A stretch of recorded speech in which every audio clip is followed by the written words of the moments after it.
Oke, sebenarnya penderita sinusitis itu harus dioperasi atau enggak sih? Nah, jadi kalau misalkan bahas tentang harus atau enggaknya, tentunya enggak harus ya, dilihat dari kondisinya.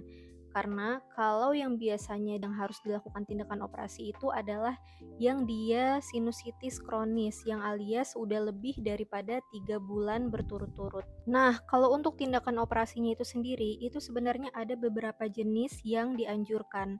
Ada yang dia invasif dan dia ada yang non-invasif.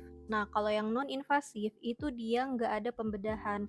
Itu menggunakan alat atau dia kayak tabung gitu yang itu dimasukkan ke dalam rongga sinus.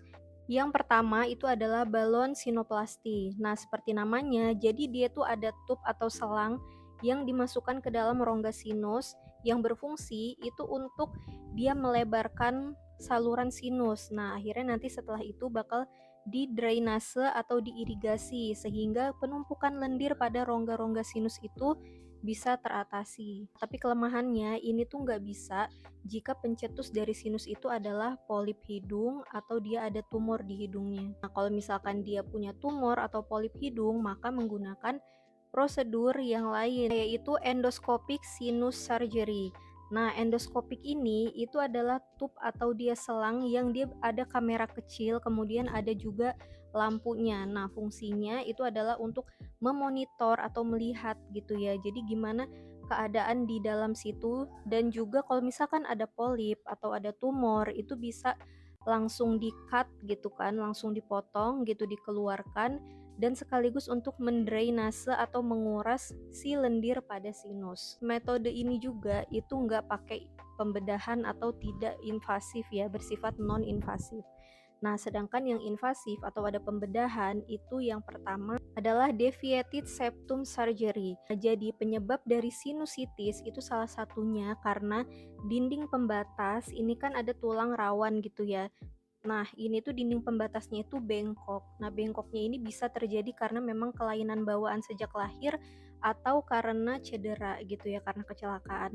Nah, keadaan kayak gini itu bisa membuat aliran udara ke hidung itu terhambat sehingga mengakibatkan dia kayak pilek, tapi dia nggak keluar lendirnya gitu. Nah, itu yang mengakibatkan seorang menderita sinusitis. Nah, jadi dilakukanlah operasi atau dia deviated septum ini itu untuk meluruskan kembali septum atau dia dinding pembatasnya ini. Kenapa harus dioperasi? Karena ketika septumnya ini tuh dia bengkok gitu, aliran udara antara hidung sebelah kanan dan kiri itu tuh berbeda gitu. Jadi nggak sama aliran udaranya karena itu mengakibatkan tersumbat.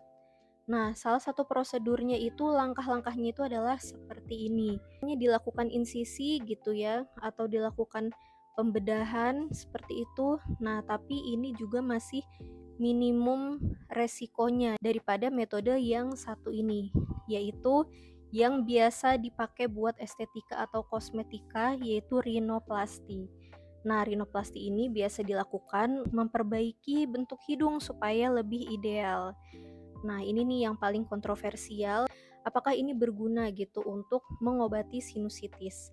Nah, dari sekian banyak alasan kosmetika yang ada gitu ya untuk melakukan rinoplasti, salah satunya memang itu bisa untuk membantu mengatasi sinusitis yang diakibatkan oleh apa? Yang diakibatkan oleh deviasi septum gitu. Jadi seperti metode yang satunya tadi itu. Kalau menurut aku pribadi gitu kan, ini tuh kayak langkah atau cara yang terakhir gitu. Karena sebenarnya kalau misalkan disebabkan karena deviasi septum atau dia bentuk tulang yang bengkok itu sebenarnya bisa pakai cara yang sebelumnya tadi yang deviated septum surgery gitu kan, nggak harus dengan rinoplasti karena kalau rinoplasti itu otomatis dia bakal membentuk hidung sedemikian cantiknya gitu ya untuk kosmetika dan juga pembedahannya lebih banyak dan lebih beresiko gitu ya, memiliki efek samping tentunya. Padahal selain dari prosedur yang tadi gitu kan, walaupun minim resiko tapi dia memasukkan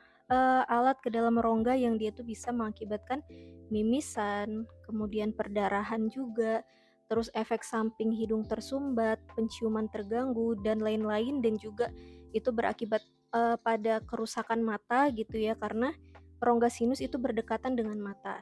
Nah, selain dari cara-cara yang tadi sebenarnya ada banyak alternatif mulai dari herbal, rajin untuk mencuci hidung gitu ya dan lain-lain.